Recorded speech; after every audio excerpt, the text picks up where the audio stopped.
of this one. Okay. Well, I'm just going to do a brief, very brief, how we think this will flow, but it's very informal and we will, it will become its own. So I will turn it over in a moment to Jason and his very good friend and artist, Katie Pratt, who's calling in from London.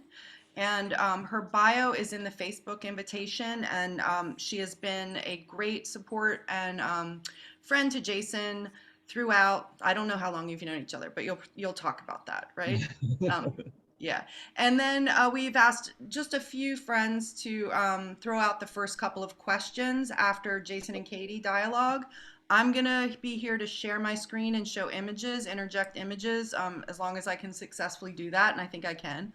And then we'll just take it from there with everyone, throwing your questions in chat would be great, and then I'll read those out after we get through this first round. Does that sound good? Sounds great. Great. Okay, take it away, Katie and Jason. Well, I can start. Firstly, hi, it's nice to meet everyone. And just to say that Jason and I met when we were in an exhibition together that was curated by Helen Molesworth and was at the Wexner Center in Columbus, Ohio. And then it went to, Jason might need to help me here, Museum of Contemporary Art in Houston, and then it was Orange County Museum.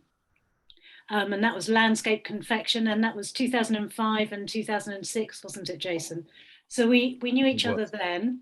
I'm an artist based in London and Jason lives in Paris, so we're actually quite close to each other, only a couple of hours by Eurostar.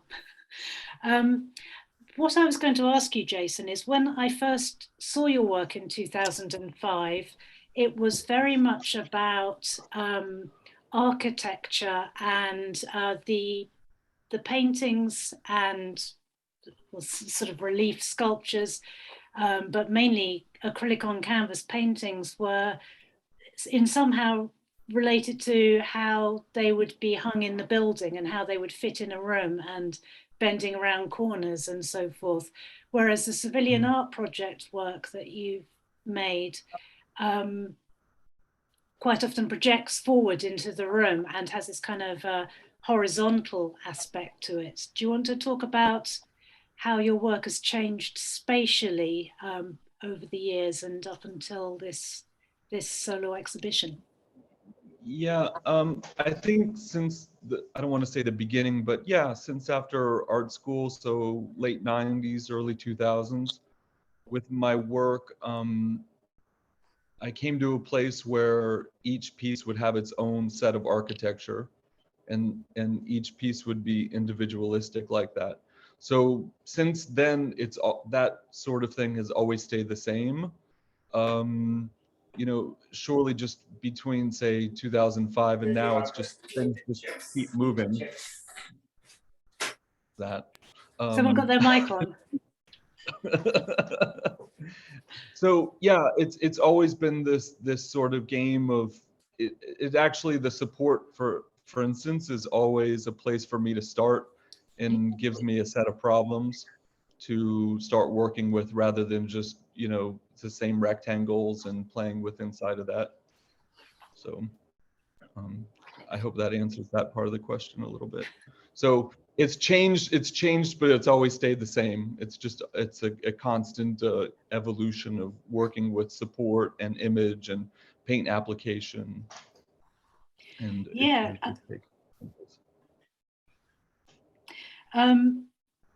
Well, I'm very interested in what you were saying about problem solving, but while we're kind of on that topic, the exhibition's called The Travel Section. And just before this talk started, you told me that you made the supports in Pennsylvania at your dad's awning manufacturing business, right. And then you transported them back to France, where you completed them and stretched them and painted on them, and then progress. Yeah. So that was one painting actually in the show called Florida Painting, and I had this. So yeah, that piece is one little story within it all of how I was back in the United States in the summertime for the first time in 2 years because of travel restrictions, and I never really. My dad makes canvas awnings, so it was the first time that I really collaborated with him um, in making a piece. I've stolen material from his shop before, canvases and things, but that was the first time that he and I sat down at a sewing machine and made a piece. I made the support together, and then I brought it back to France and made the painting on it, and then a month later brought it back to DC to show. So there's that. Yeah, I mean, there's, in terms of the title, I mean, I could probably talk for a while. One of the things that I was talking to Jayme about in the beginning of all this, and especially just us discussing titles for the show, was that, I mean, travel here, there were moments in time where I couldn't travel 6 miles/10 kilometers from my house without having, paper showing where I was going. And we all spent a lot of time at home, so definitely being in my studio was a way of travel. That it was like there was a moment where I was staying in my house all week and going out once a week to get food on Monday. So yeah, art more than ever gave a, a way to go places, I guess.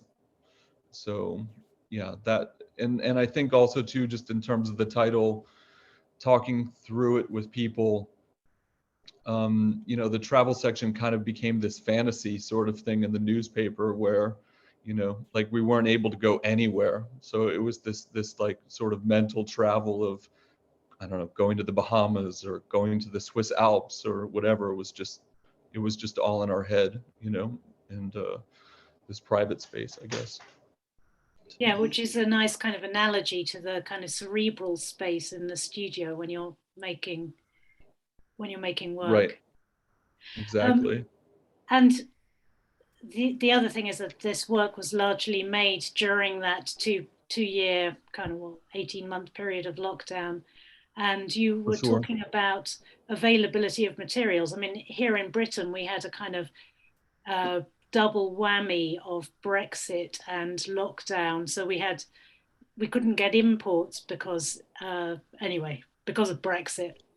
Right. But you had problems getting materials, and also you were revisiting old works, bits of work that weren't finished around the studio. Do you want to tell us about how some of the work came together? Sure. And actually one of the things of not being able to get materials made me realize a few things about my practice, which in my studio kind of resembles my kitchen, which is I go grocery shopping 2 or 3 times a week. I'm not the person that goes and gets a ton of stuff at the store. I get stuff for the next 2 days. And my studio is kind of like that with materials, with paint. And I'm not the kind of person that has jars and jars of gesso and rolls of canvas. Like I go and I'm kind of an old man like that. It's like I go out and I buy some things, and when my magenta runs out, I go buy a new tube of it rather than having 10 tubes. So when COVID really hit and I wasn't able to say go to the art store that I go to in Paris, or Amazon wouldn't deliver anything, I tried ordering gesso because I ran out of gesso, and they wouldn't deliver it because they said it wasn't a necessity. And then when I tried to order shampoo, they told me they weren't delivering that either to my house. So I was in this moment where I had, some wood in my garage from building a fence to some house paint to, I ran out of wood glue at one moment. So I made a panel where I used house paint to glue down panels, and you see it like this orange house paint oozing out of the sides a bit.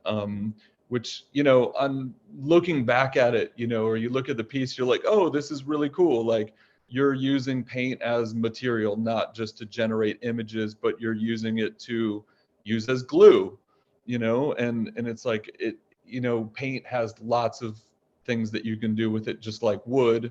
You know, wood, you can make a panel, but you could also use the color, you know, in your painting, just like raw canvas. And so, yeah, now it seems kind of, I don't know, clever or whatever, but at the time it was just kind of a necessity. Yeah. And I ended up making some pieces in that moment that I probably wouldn't have made normally, because I would have just been going to the Home Depot type place to buy new wood, or, you know, go and buy wood glue, you know, because I ran out. Yeah, exactly. Well, that also talks, when you're talking about the orange paint that oozes out the sides of between the canvas and the panel. A particular quality of your work is the detailing, and how something looks accidental, looks like you haven't quite allowed enough canvas, but actually it's very deliberate and precise, and how the staples and the fastening to the wall, which may be visible, all those things are very precise. Do you want to tell us about fake errors and the kind of folly in your work, and the detailing, I think, yeah, with some of what you're talking about, like fake errors or whatever, you know, some of those things are maybe at one point became an accident, and then taking that accident and then installing it later on into another painting and having it be deliberate from the start. An example would be in 1999, like after I got out of art school, I was a studio assistant for Jacob Kanan, who's a painter, and he, at the time, he was about 89 years old, and he had showed me this painting that he made in the early 50s that he still had, and 40 years later decided that it needed to have another 1.5 inches of, you know, canvas on the side, and he had it unstretched and had a new stretcher built for it and canvas attached, and he, you know, for the composition just needed another 1.5 inches on the side. And I was like, that's crazy. And I was like, what would happen if you did that from the beginning? You know, and so some of my paintings you'll see where it's a, you know, a rectangle out of wood, and then I'll add another piece of wood onto the side of the stretcher. You know, so it's taking something that was kind of an accident in the beginning and then applying it from the start. You know, and then also like what you were talking about, staples, or like when I was with you in London back in September, like we went to the art store and I was looking for canvas tacks, you know, because they're hard to find sometimes, and B, it's like, yeah, using that as a part of the painting on the side, these little black circles that act as a composition to the painting also. So, sure. Does that answer? Yes. It does. I like canvas tacks. They're a little nod to like painting back in the 40s. People don't use canvas tacks anymore. They just use staples. I use staples. There's also something very physical about I mean, the work that's behind you now on the wall, not the Fred Tomaselli, your work with the you know, hole through it. And again, that's got me thinking about not only what's in the canvas, or in the panel, in the actual work, the autonomy of the work, but how it co-opts the space around it, how there's always this dialogue with potential architecture and the real physical space, the kind of plan versus actual of the space in your works, and how the work also exists in a space. Maybe you could say something about that, and particularly about the specific space of civilian art projects, which I've never visited, never been to DC, but yeah, how you were thinking about transporting work, you know, halfway across the world for. Transporting work across the world has become something that I've gotten to be good at one way or another. Yeah, I can, and that sort of goes into some things that people have brought up with this show also too, which is, you know, the work itself in the show is not very big. I'm not a painter in general that makes really big paintings, but this show tends to be definitely on the smaller side. And actually, it wasn't something that let's see, how do we start with this? We'll go with, because you started talking about the end size and things like that. Yeah, in the beginning of all this project and really in the middle of COVID and lockdown, I definitely had some people commenting to me, you know, in emails and stuff like, oh, you've been really productive. Like, how have you been doing that? I have a really hard time focusing. And I said, actually, I've been making smaller works because I get a sense of accomplishment out of it. Like I could finish a painting quicker than if I made something that was 4 feet by 4 feet. And plus it's accelerating ideas. It's like I have all these ideas in my head, and if I make smaller works, then I can get those ideas out rather than spending 3 months on one painting.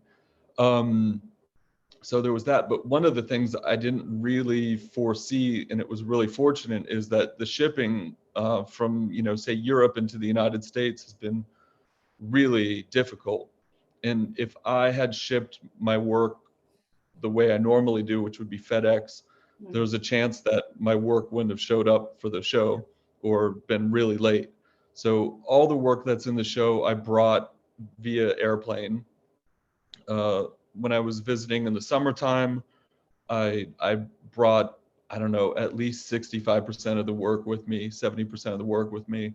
And then coming into DC for my show, I brought the rest with me, and it was all in suitcases. And there's 2 pieces in the show that are these sort of boxes, and I definitely put works inside of those.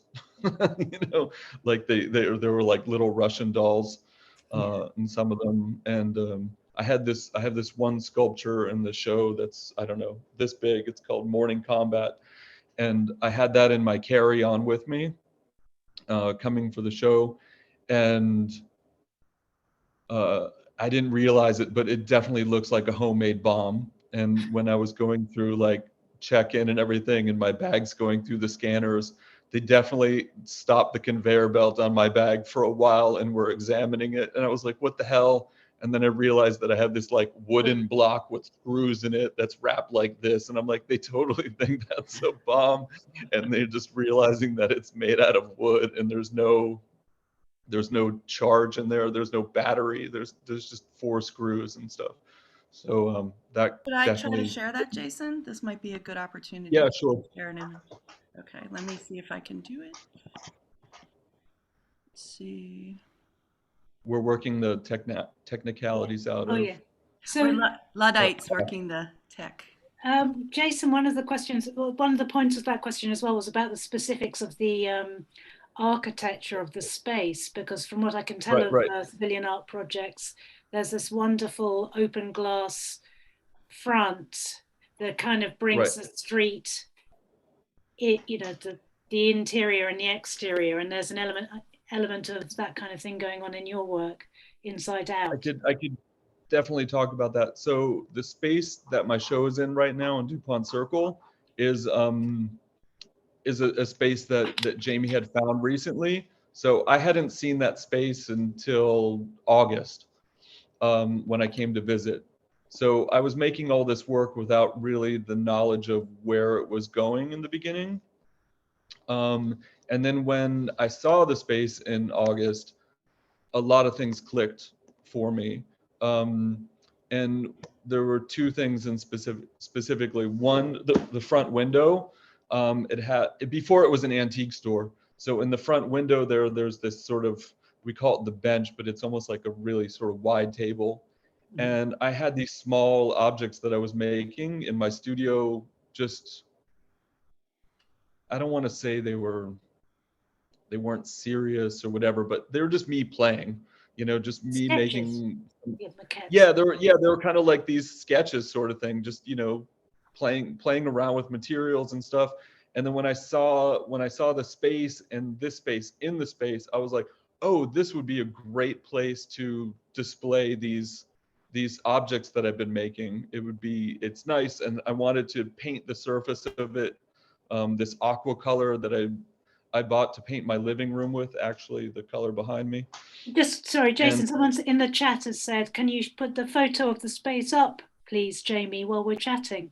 And that's the one photo I don't have prepared, but I'll work on that right now. Okay, and then put it up. Sorry, Jason. it's Jason, okay. go ahead. So, you know, like one of the pieces that I had in the show were these 2 bowls that I made. And I wasn't prepared to show those at all. And then once I saw the space and it had this aura of a store before, I was like, I could show those. I could show those bowls. Like they were just, I was at the store and I found these bowls, and it gave me a chance to say, yeah, those are my bowls. Those are great. Thank you. And so it gave me a chance to show those, and sort of that, why the fuck not? Like, I know it's definitely a tip to design and whatnot, but yeah, I'll do that, you know. And then the other thing was that there's this bar sort of archway in the space. And right when I saw that, I was like, oh, I have to do something with that. I need to. And I made this piece that was a shelf type thing that had a top and a bottom. And I made it for that space, that it would go high above the floor, like 8 feet. And you would see it by looking underneath it. And that was my plan. And then about 3 days before I left to go to DC, I took the piece and I was like, I need to put this on my wall to see how it hangs. And when I put it on the wall, I just hung it at eye level.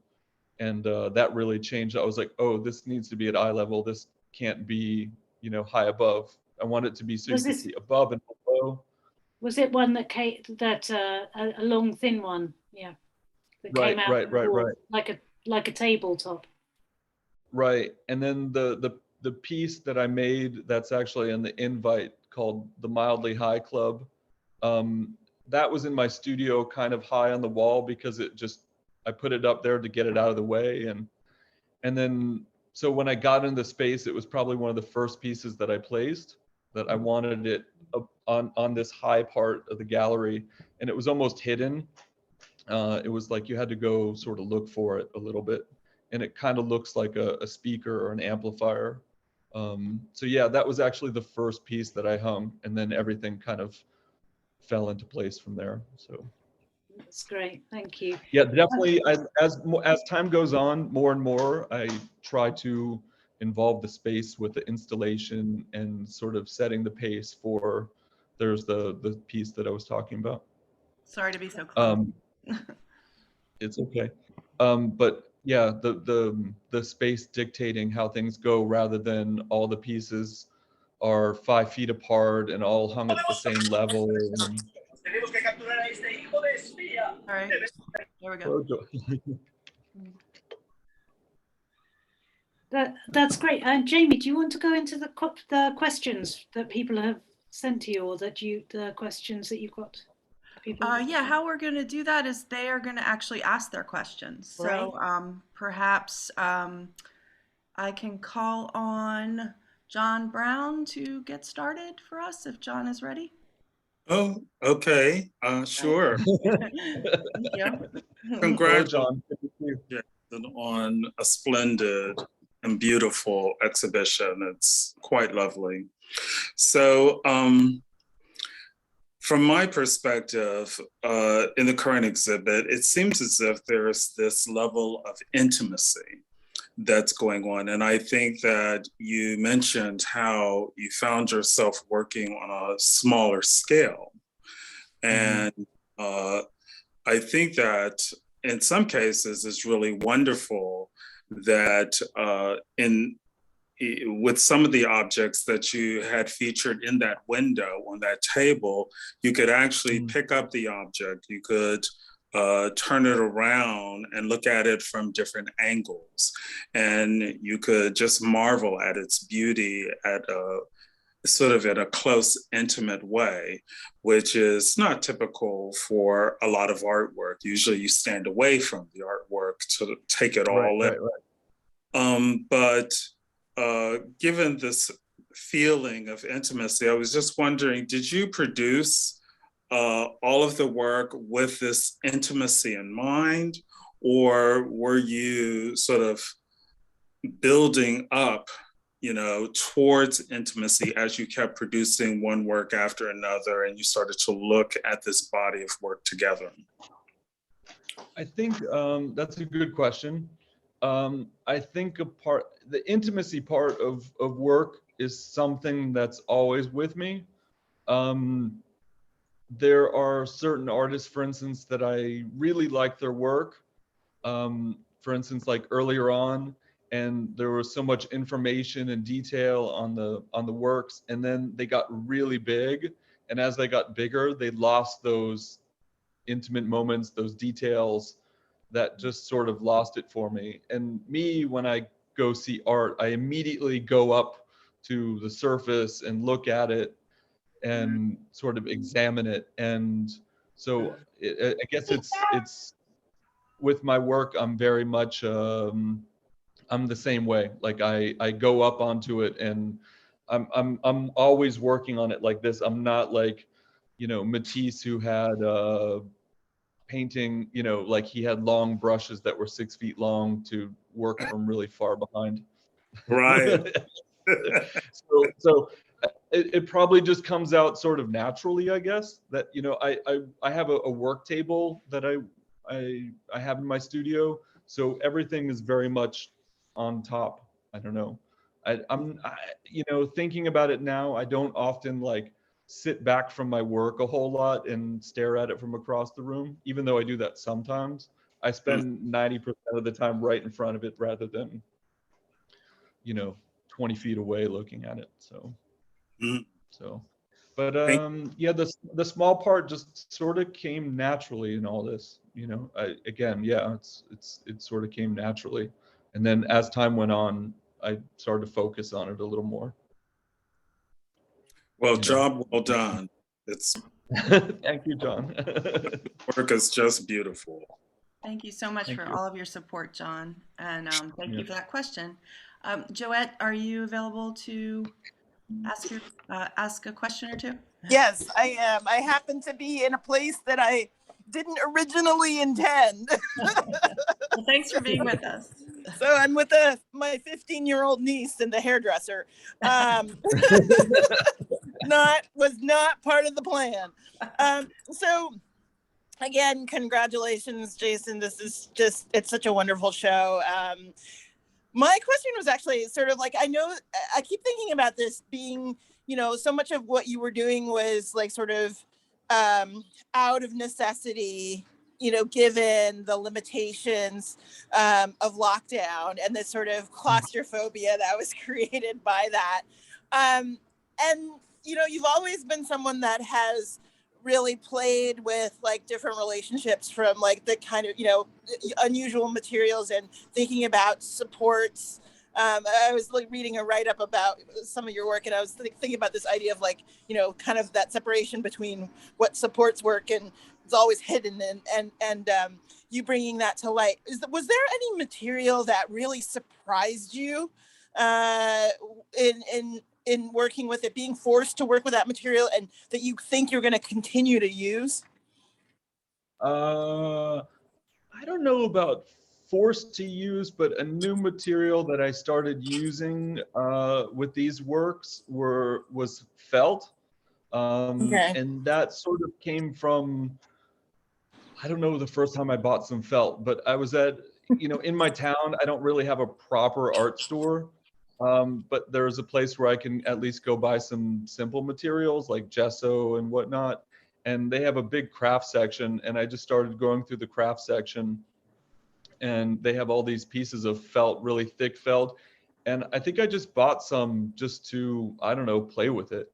And then it just sort of turned into, okay, like this is another way to apply color and materials. And I like the association with it. Like I associate felt with the top of a pool table, and this idea of like a game board, and which is something that those sort of associations I've used in the past. Like one, is a tennis court. This idea of a tennis court. So the felt sort of thing was great. It's also, for a long time, I've been thinking about inherent color and applied color. Inherent color would be the color of, wood or something like that. It's brown because it's wood. Where applied color would be, I'm applying green paint to the surface, so therefore it's green. So I felt that I go and I pick out the color and I use that. I'm not applying color to it. I'm looking for materials for their color. So felt would be the material that I started using that came out of nowhere a little bit, and definitely plan on doing some more things with that. And grip tape from skateboards. It looks like paint. It looks like a Peter Halley surface or whatever, but instead of rolled on paint, it's from the top of my skateboard. So I like the association of that too. Games and tricks and stuff like that.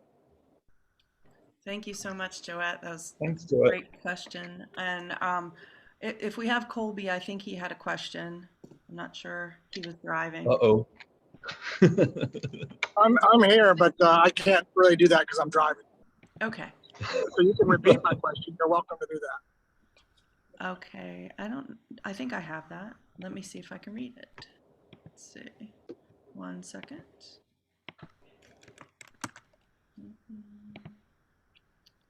Let's see. In the meantime, James, did you have a question that you'd like to ask? I have so many questions. James. But I'll be nice. I'm not going to be a jerk. One thing that Jason and I, we talk all the time, so I'm kind of a ringer in this one.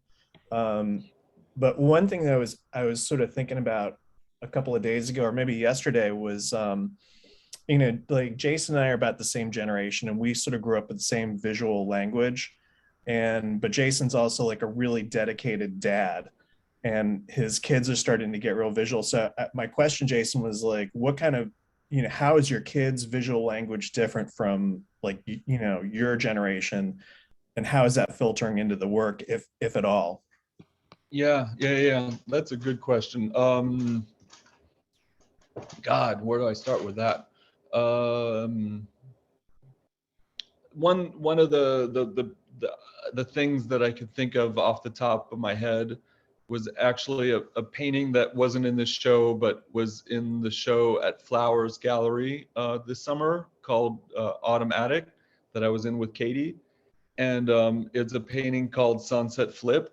And during quarantine, I started working on a painting that was based on skateboard graphics in the 80s. And I sort of made it, and it was pretty terrible. And I just had it in my studio, and I was like, whatever. And then my son Victor, who's 16, got a new skateboard, and it was in the car, and I was looking at it, and the plywood is stained green, and then on top of that, it's painted black, and then it's got this image etched into the top of it in silver. And after him like riding it, and parts of the black and the silver scuffed off, and it goes down to the green part, I was like, that's a total base for my skateboard painting that didn't work at all. And so yeah, the parts of the painting were green, like stained wood, like skateboards used to be. And so I masked that out, and then I painted it black. And then I started adding things to it. And then the final part was taking silver spray paint and spray painting 2 sections of it, kind of like how it is on a skateboard. And yeah, I've been trying to figure out how to use spray paint in a painting, and it just never happened. So that worked, thank God. That was kind of I don't know. Yeah, that one worked out. I really like that painting. And it was actually intended to be in my show in DC, in this show. But then when this show came about in London, I needed to send it there. So anyway, sorry, DC, that painting didn't make it to you. It's on my Instagram page. If I could just ask everyone to mute, I should have done that at the beginning, and just mute yourself if you're not talking, and drop a question in the chat if you have one. And now I have Colby's questions pulled up. The first question is, as your work has become more and more sculptural, more about destabilizing the viewer's perception of what an armature ground is, has your process been led by the shape of your work and less by the more traditional formal issues such as color, line, and composition? That's a great question. Thank you. How do I go with that one? Thank you, I'm going to Colby, put for this that. in chat, Jason, if you want to look at. I'm going to put all of them in chat so you can look at them. Okay. How do I get into my chat? Oh, I see. At the Oh, bottom there's there. this whole thing I'm sorry, I just discovered this. That I can click on chat and everything. I didn't have that on. A whole new world.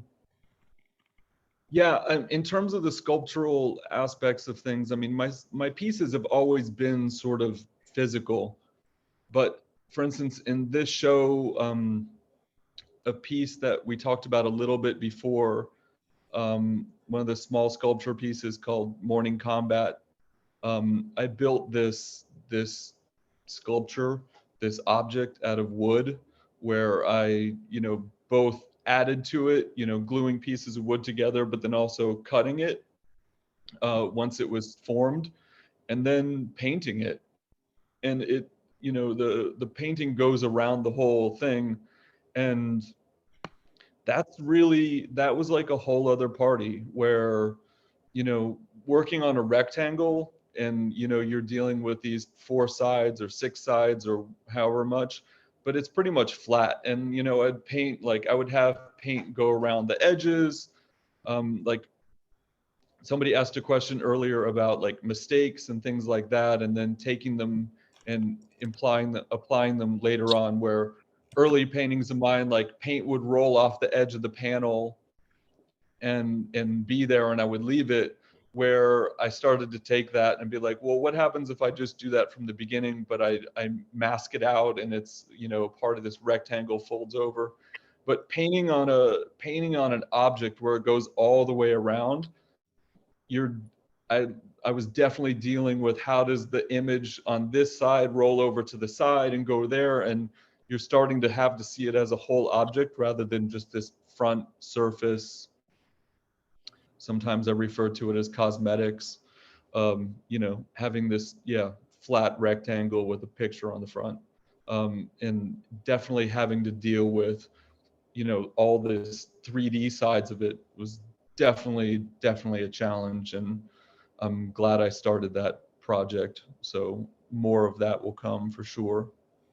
And I'm sure it will still be a pain in the ass as I go on. That's a good problem. We've Yeah, got a it's a bunch good of problem. questions now, Jay, so I'm just going to read them. The second one from Yeah, Cole. if you read them, that's luck. Can you talk a bit about how being in DC during your formative years, being around painters like Robin Rose, Tom Green, Bill Willis, and in light of your investigation of the structures of painting, Sam Gilliam, has an effect on how you approach the materiality of painting? And that's in the chat if for those of you who, that was a lot in a question, so it's in there. Right. Oh boy, God.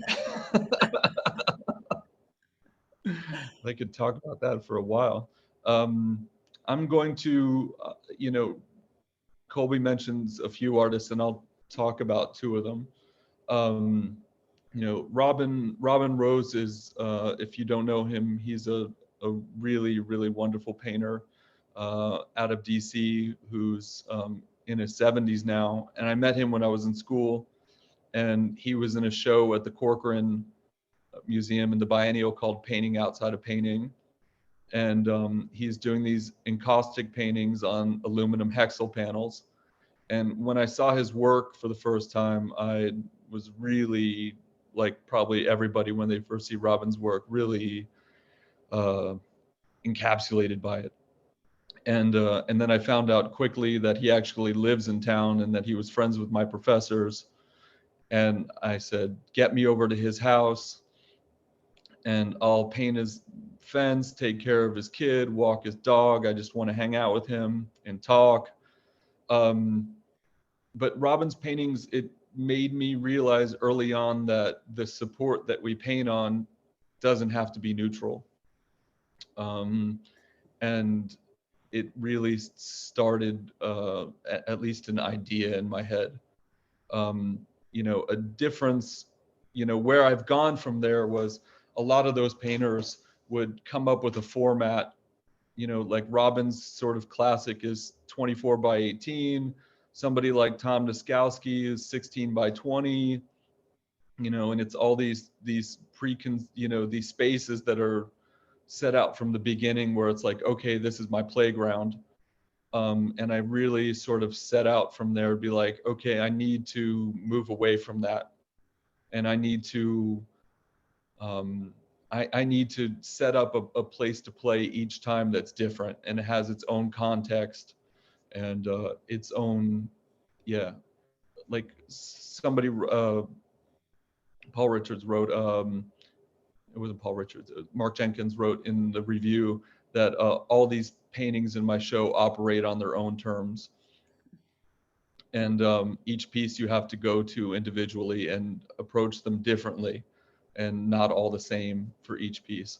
So yeah, for sure. You know, it gave me, all those painters gave me a place to start from and also gave me something to rebel against. And one of the things you know, I'll share this now that it's up. The painting I was talking about earlier that I made with my dad or started making with my dad, Florida painting. It's that the size of that painting is very specific. It's 24 by 18. It's the size of Robin's classic painting on, you know, aluminum panels. But I made it out of soft canvas with plexiglass inside. And then I didn't realize it until afterwards. And it's sort of how I work, which, you know, Robin's from Florida. So it made it all even more, I guess, fun about that, I guess.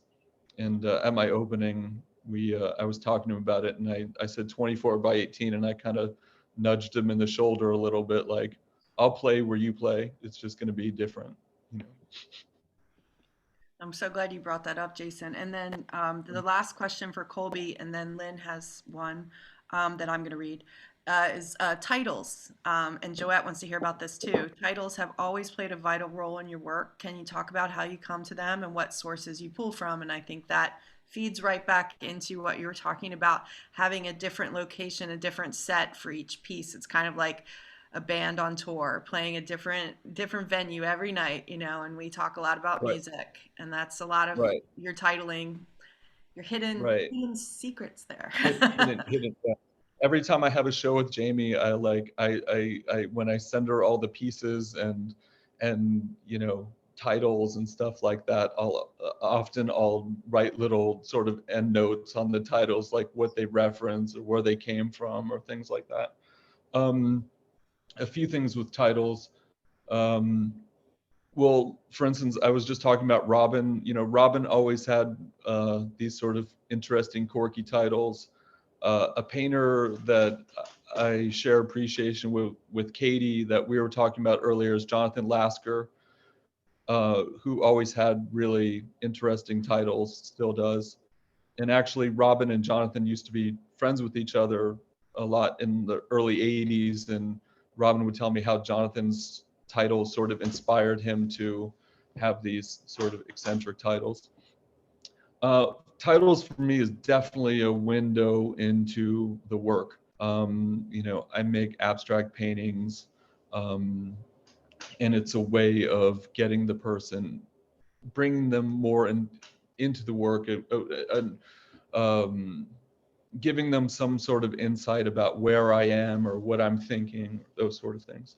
So titles, on my computer, I have a file, for instance, just titles, and it's my title bank, and I just write stuff in there all the time. Sometimes it's something from I read, something like, sometimes it's a misinterpretation of what I heard. I heard something and I thought they said this, but it's actually not. Or sometimes I'll have a title and then I'll have like 3 or 4 different versions of it where I play with it, that sort of thing. and yeah, sometimes people have told me that my titles don't make sense or whatever, and sometimes I just shake my head and, you know, think, you know, come on, man, do your homework for a second, you know, like put things together. I won't name them, but somebody wrote a review of my show from like 10 years ago and said, they mentioned my titles and they said that you know, that your guess is as good as mine. Basically saying, I don't get his titles and I'm assuming that you don't either. And, you know, the show at the time was called New Ways of Living. There was a painting called Boring Nation. It was in 2004. I was like, are you kidding me? Like, the United States military just attacked Iraq. You know, like, how can you not put all of these titles together? And, you know, you can put some stuff together and understand, like, okay, this is talking about what's going on in the world, you know, and they might be a little like cheeky or a little funny or something, but at the same time, they're poignant. I'm listening and reading the news all the time.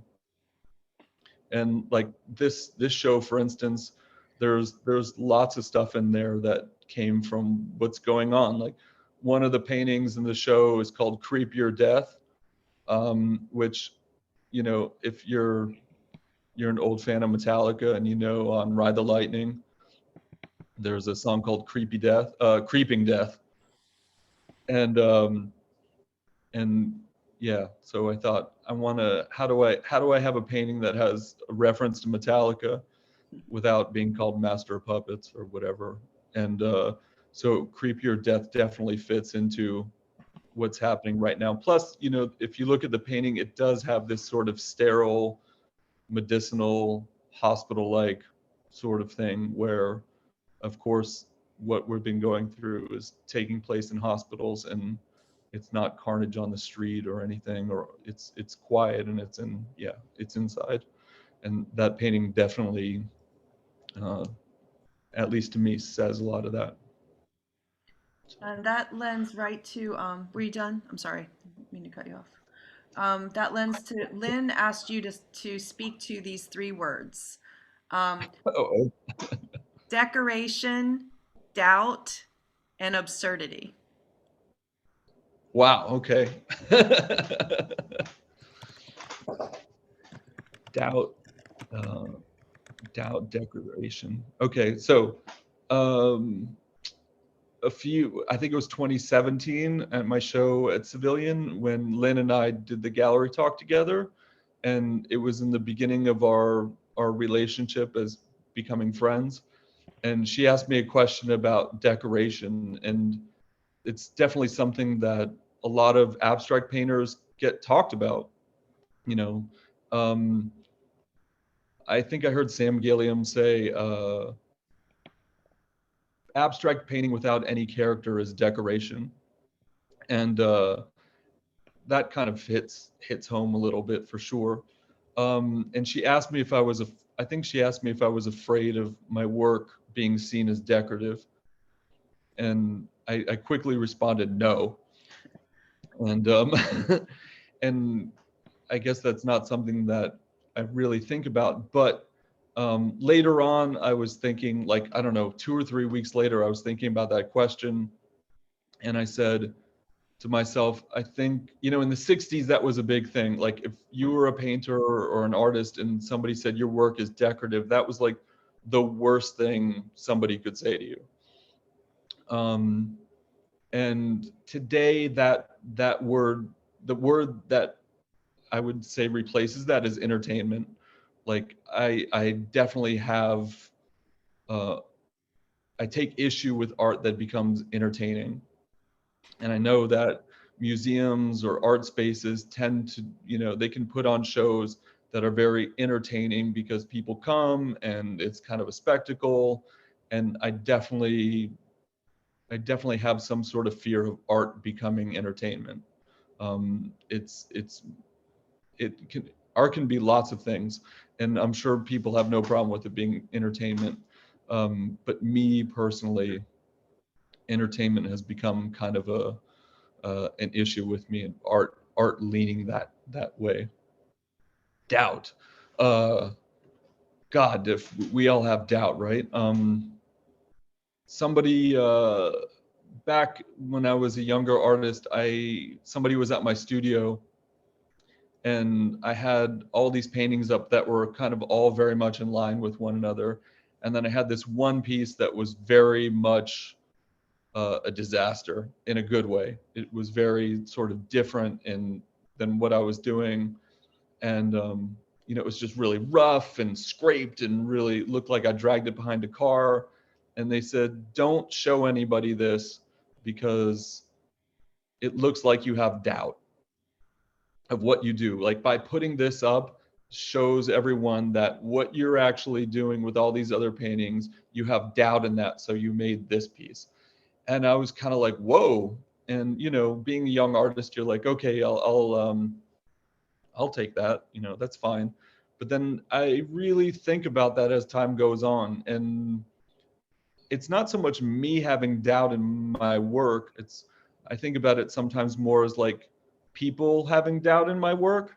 Like, once they get an idea of what it is, then they see another piece that's being made and they're like, oh, like what I thought this was is not just that, you know? So it's instead of having 10 paintings in the show that are all the same size and all the same sort of format and which color do you want, you know, there's no real sort of tension in that or whatever. But when you, for instance, or me, I'll say, like I'm making paintings and I have one painting that's very sort of minimal and crisp and tight, and then another painting in the show I could have is, you know, really sort of dragged through the mud and scraped and thick gooey paint on it. It just starts to develop a big envelope in where my work can be. And I don't mind that. I don't mind casting doubt into people. You know, it's like that kind of Bob Dylan thing. Once they think they figured it out, I make it so they don't, you know. They say blue, I say red, you know. And I'm not like that exactly, but it's finding those boundaries. I think the doubt kind of goes into expanding those boundaries, expanding that envelope more and more. So, and then what was the other word? I think Doubt. you did it. Absurdity. Yeah. Absurdity. Yeah. I'm gonna skip that one. Right, well, I'll talk about that. Things are absurd. I don't know. God, fuck. well, I wanted to just tack on to the end of that you know, I get a window into you know, like your process a lot, and I wouldn't say you doubt the painting, but you know when it's not there, and Right. you're like that. You know, I'm working on this, and I'm like, where did that one go? And you're like, it didn't work, or it's not there yet, or it's in the corner. I'm still considering it. And then it'll pop out again, like a couple of years later, you know, and you're like, oh, it finished. It was resolved. And so that comes, I think, with experience, you know, and confidence, but also of like Right. an intuition that is in your work Right. that I think this show in particular, I've seen that come out. I've understood it more, your intuition about the works being resolved. And that is like a refinement I've seen in your practice, where you would go to, you know, your bag of tricks, like your vocabulary that you knew was, you could apply that, and you know when you kind of are going to write the, you know, the single that's going to be the hit kind of thing a little bit. I mean, you never really know, and that's not the goal, but I love seeing your experimentation in this show.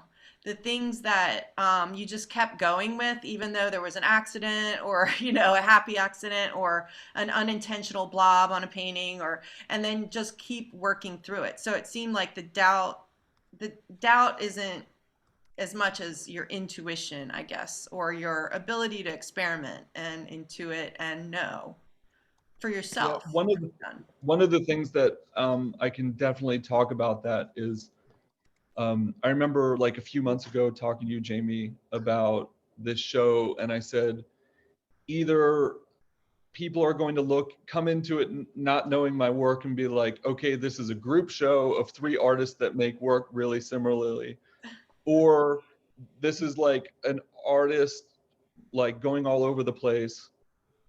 And one of the things that I talked about to myself, at least, was I feel like I'm doing covers of my own work.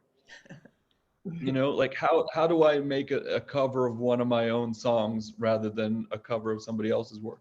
And I was actually listening to an interview with Paul McCartney really recently about Beatles songs and them recording their music, and it's like, okay, it's got to be like this and this. And of course, over the years, especially earlier on, like covers were happening more often, and people were doing Beatles covers. And he goes, and some of those people that did covers actually were in the studio with them producing it. And he goes, it was kind of interesting to be a producer on a song of somebody covering your own work. And that's how I really thought about it. And I know life was different in the 60s in terms of the creative process and music, but I was like, maybe that was kind of liberating for Paul, because maybe somebody doing a cover of a Beatles song was like, they were like, hey, let's put some horns in this section. And, you know, if the Beatles were recording their own song, they'd be like, oh, we don't put horns in our music because we're a rock and roll band and there's no place for horns in our music or whatever, even though they did later on. But it was that sort of thing. They were very concerned about, this is a Beatles song and this is what a Beatles song sounds like. But when he was doing it with another person, it'd be like, hey, let's have fun with this. Like, let's bring this, you know, let's try piano in that. And I think that's sort of how I approached my work in this show, was just kind of like getting rid of that whole thing of, this is what my work looks like, this is how I make it, this is what it's supposed to look like, etc. And it's like, what would it be like if I got rid of all of that sort of preconceived ideas and just let everything go, make it, my fingerprints on it, and it will all show in the end. Like that, you know, trust your process. It's not like I have glitter Barbie paintings in the show too or something like that. Like it all makes sense that I made this work, even though they're not all 3 foot by 4 foot paintings on canvas. Which color do you want? You know, they're. Go ahead. I think Go that ahead, I'm speaks done. to the intimacy of, you know, lockdown. And I think Kristen got to that in the hyperallergic article. So I'm not going to elaborate on that. But I want to go right to James's question then, or asking you the top 5 records you like to paint to. What was it? The top 5 records that I'd like to listen to, and yeah. When you're painting, yeah. Yeah, I think some of those records got changed into podcasts or interviews or something like that. But definitely Pink Floyd arrives in there somewhere. Like Pink Floyd's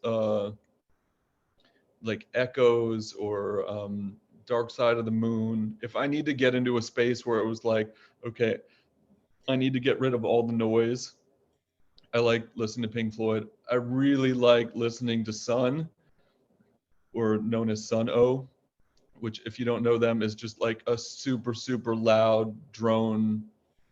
You call it metal, but it's like, yeah, big drawn out sounds, really loud. That's good studio music. I still go back to Radiohead, like Kid A and stuff like that. Like that came out in 2001, and that's really good studio music. It gets you in a good place. And then if I'm doing some more like woodworking kind of thing, Van Halen 1984 has to work in there. So I was making a show in 2007 and I had to stop listening to Van Halen in my studio because I was making these really intricate labored paintings, and Panama just does not cooperate well with that. All right, I think that's 4. Yeah, I'll say the 5th one is NPR. Okay. The songs of NPR. Okay, let's burn through these because I don't want to keep everybody forever, but we've got a couple good questions here. Glenn, can you talk about the way the color of the wall behind the holes, which can change depending on who owns the work or shows it, affects the painting? Are some ideal, or do you welcome whatever might happen? Great question. The holes in the, yeah, I mean, I just figured that if there's a hole in a painting in the color on the wall, sure, it changes. I guess everyone I guess most artists, when they're making work, you know, they're making it for a gallery which has white walls 99% of the time, but at least the color inside the hole is the same color on the outside of the painting too. The whole thing in paintings, for instance, I think it was Henry Moore that said anything that had sculptures, anything that has a hole in it, and that was one of the moments, or thinking about that made me want to put a hole in a painting, is just because it implies that there's another side to it, and yeah, to mix things up a little bit. So it's also a way to for the person who will live with the work to create their own relationship with it. Like the orange painting behind you, where I'm seeing it on, it looks like green paint on the wall. it's an aqua color. It's the same color that that we painted the part of the gallery in. It looks different from virtual land. And it's the same paint. Right, yeah. right, because that's at nighttime, and I have my and it's also like the painting that we were talking about earlier, Creepier Death. It's the same color. Like the paint that I used for my living room is the paint that I used on that painting, and probably in some other pieces too. It changes the piece, that orange piece, for me from seeing it in your studio. So that's a great insight. Let's go to the next. Natalia asks, Jason, do you feel like the immersive Van Gogh exhibit that is traveling the globe, or at least the USA, falls into that entertaining category? Good question. What is, is that the one, like, of all the Van Gogh paintings that are like the light things on the walls? Yeah. Yeah, I fucking hate that. there have been people that were like, oh, you should really go see that Van Gogh light show, whatever. I'm like, no. So yeah. You know, it's good that maybe it gives museums or whoever some money to do other shows, but please don't think of that as art. You know. Maybe that goes into the absurdity. Go to the Musée d'Orsay in Paris and go see the Van Gogh paintings. Yes. That's what I would say. And Judy asks, Sutherland asks, could some of the differences in the work come from a need for a counterpoint as opposed to doubt? It is one of the things I admire most of your work, a kind of fearlessness in the individuality of each piece. Thank you, Judy. I think that's a really good way of putting it, as a counterpoint rather than doubt. It's a way of kind of stretching out everything. It's like, when something goes this way, how do I pull it out this way too? And it's easy to make something, when I say balanced, something balanced, like not so much in a painting per se, but just as in your body of work. Right. It's easy to keep everything kind of in the middle and focused and just this little ball, where it's really harder to make something balanced where you're taking things, you know, further out. Like, let's say soup, for instance, like making a soup that it's kind of monotone, you know, it has one flavor to it, rather than a plate of food that has something spicy, something a little vinegary, something a little creamy, and you have all these different flavors all over the place. And I think about my work like that too. Like, if I'm making too many works that are creamy, I need to have something in there that has some acid in it. Or a chef. So that's a good question. Exactly. So let's do one more question, unless there's a burning one after this one. So you can see Janine's question in chat, and I'll read the rephrasing. Right. When you make work, do you consider your and/or the viewer experience? And maybe I'll read the whole full thing. There's so much research that speaks to the healing power of art making and art looking. When you make work, do you consider your and/or the user experience from this vantage point? Okay. Yeah, I'm definitely, you know, I mean, not throughout the whole process of making art am I thinking about the viewer. I'm thinking about making it work, but I'm probably like most artists, they're making work that they want to see, you know, the things that they're looking for in art. You know, Kendall Buster, who was one of my teachers, you know, asked me when I was in school, or we talked about it, which was, you know, it's like you take your influences, those artists that you like, and then you fix it. You know, so I think about that, but I'm not thinking about the viewer all the time. And I guess I assume that if I'm approaching a piece a certain way, that the viewer is going to have to do that too. Now, like, it can take it another way, which is in my show, you know, I sort of described it as like gymnastics in the show, where it's like some pieces are hung down low, some pieces are hung high, some pieces are, you know, they're hung at different levels. So you're kind of always constantly maneuvering through them. And so that way, for sure, I forget who it was at my opening, but I told them, you know, I had this one piece in my show that's hung sort of lower down. And I said, you know, one of the things I think about that is like children, like kids come to, I always like to hang something kind of low, and for multiple reasons. But one of the things I said was that, you know, kids come see art exhibitions too, and they're always looking up at these pieces. So it's kind of nice to put something down below so that they see it like at their vantage point. And it makes their parents, you know, crouch down or whatever. The one piece in my show, the shelf piece, holding pattern, you know, I saw some family looking at it, and all the parents are looking at it from eye level. And then, yeah, that piece. And then there's a little kid who didn't see the top of it at all, but just saw it from the bottom and sort of pointed out to his parents like, oh, you need to see this because you're just looking at it from above. And the dad had to like pick him up and look down at the top of it, which he couldn't see at all without the help of his dad.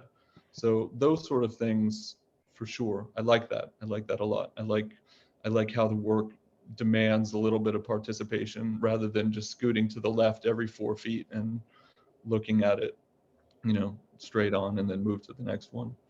Did that come from being a dad and having your kids see the work?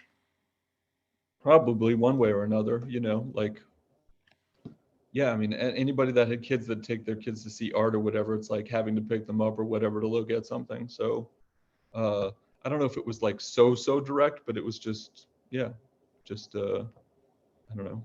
I put it all together, I guess, you know. Sometimes you do something and you don't understand it until later on. That's well said.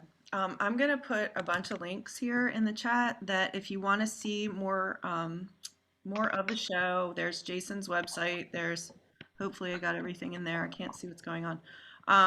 And you can always reach out to me if you'd like any images sent to you. And then we're going to have the work on the wall until the 27th, and you can make an appointment to come and see the exhibition. But please do visit. I think Jason's Instagram is a great place to look at a lot of work. He has a new website that's hisname.com.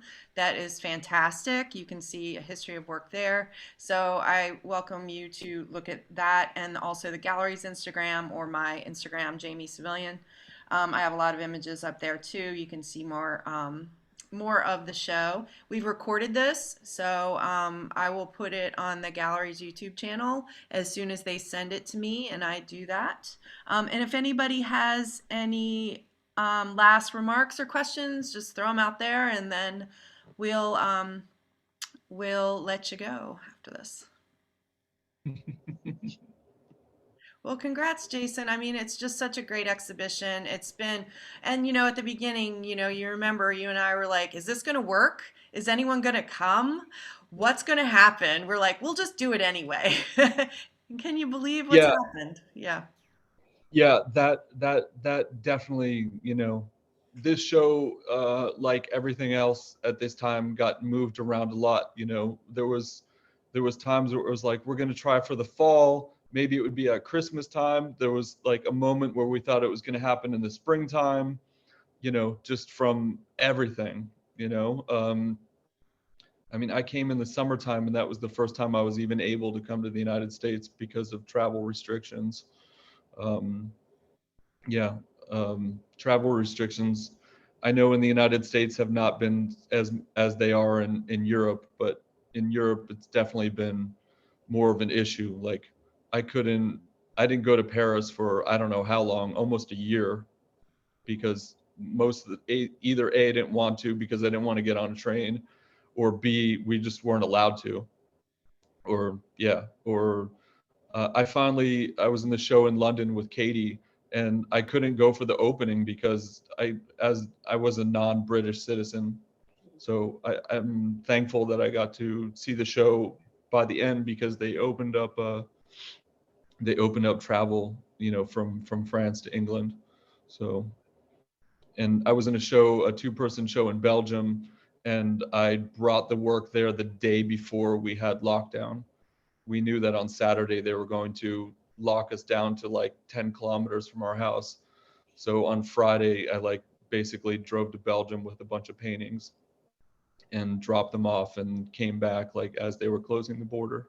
So yeah, getting this show together it's always exciting to send a bunch of work across the ocean. This time was even more, more so.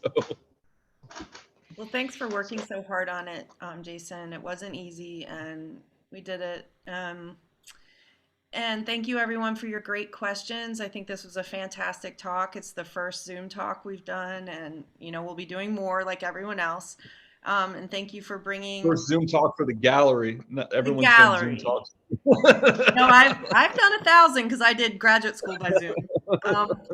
But no, this is the first official gallery Zoom talk. And that's our world now. So we'll be doing lots more of those. But I think this was a great launch into that. And I also wanted to thank Annie Golick and Sam Gilliam for letting us use the space.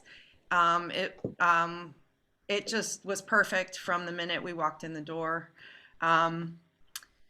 And yes, thanks my houseplants too. Someone sent me a private message that my houseplants behind me.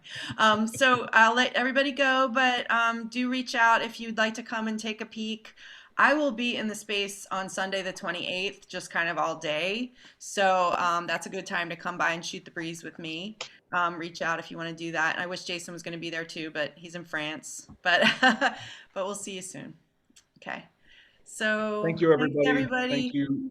Thank Thanks, you for Katie. sitting through this and listening to me talk. It was great. Right. Bye. Take care. Bye. Bye-bye. Ciao. Hmm. How do I get out of here? You